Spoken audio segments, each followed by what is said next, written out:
Hi, my name's Claire and I work for Motability Operations, and today I'm going to talk to you about taking a test drive and what you should consider.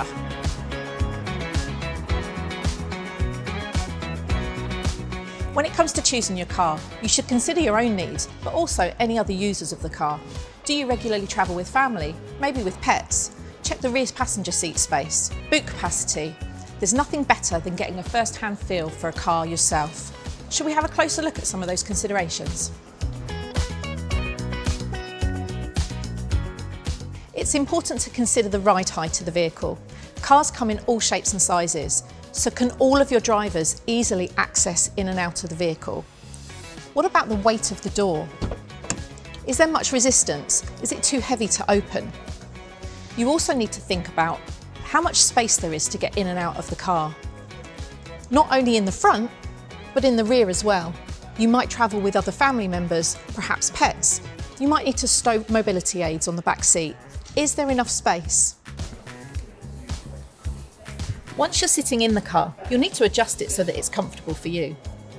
Some cars come with electric adjustable controls, but others come with manual buttons.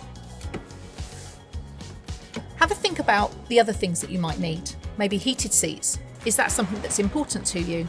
What about lumbar support? Have you thought about your passenger?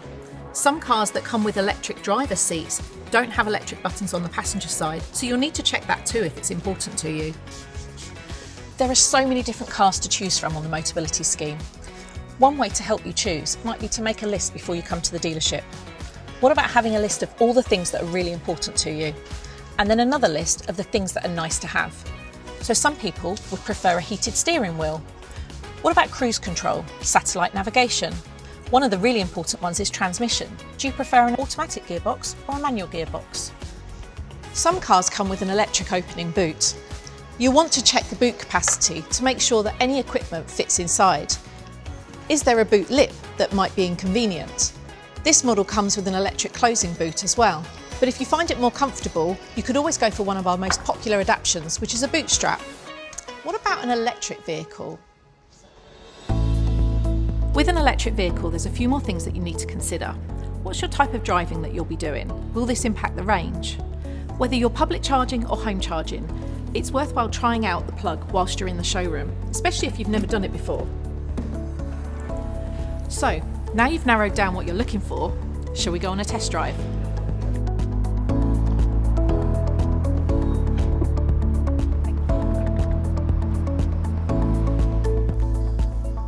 Hi Claire. Hi Jordan. So you've really kindly offered to take me on a test drive today. So before we think about setting off, what are the types of things I need to think about pre-test drive? Okay, so the first things we need to consider are driver license would be the first thing we need to check, just to get you on the insurance for the dealership. Also, we also need to make sure that you are comfortable in the vehicle, okay? So what I need you to do first of all is just adjust yourself, get yourself comfortable in the car. Is the seat in the right position? Is the steering wheel at the right height, the right rake? Oh, I think I need to adjust that. Okay.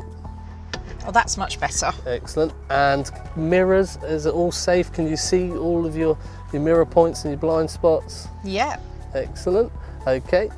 What can I expect from the test drive? Where will we be going? You've chosen this time to test drive the vehicle because obviously it's a little bit quieter at this time of the day, and we're going to be going on a certain route for you. Now, I know you mentioned that you normally go to visit the local supermarket. Yes. So what we can do is we're going to visit that local supermarket and we're going to actually park up in the car park just to see if you're comfortable in reversing the vehicle and parking it in the parking space.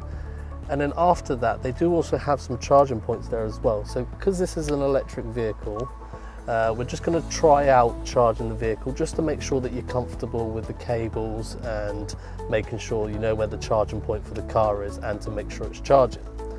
Okay. Also, what we're going to do as well is I'm going to actually set the sat nav up to direct us to the local supermarket just so you can see what it looks like as well and how that works. And there's lots of buttons in here. Do we go through everything prior to the test drive? We will go through the buttons that you would need to use now, and then we will fine tune it at the end with just going through some of the systems because it has a lot of gadgets and stuff that you can edit and change and customize.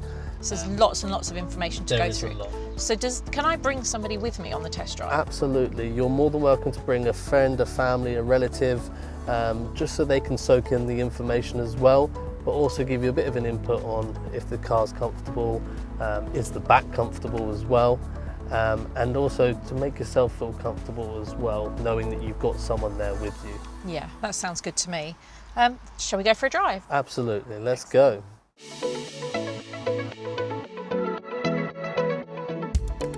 So Claire, how does the drive feel? It feels really good, it's very smooth.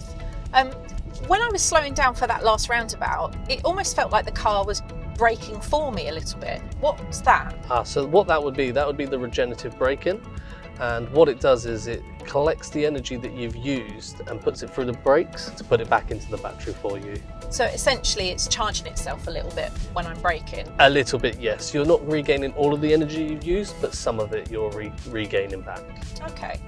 So if a customer was considering having adaptations, how would they go about that? Okay, so what we would do first of all is we would have the look to see if they're a current Motability customer, and they already have adaptations on their vehicle. We would have a look to see if we can still replicate the ones they already have, if they are still suitable to the customer. And if they're not suitable? If they're not suitable, then we would have a look at even adjusting, choosing a different adaptation, or completely removing it or not having it on the new vehicle. If they're new to the scheme, what we would do is we would run through all the adaptations that we have to offer, and also contacting our local adaptations installer, just so they can give us some advice as well on to if these adaptations are suitable to the needs of the customer.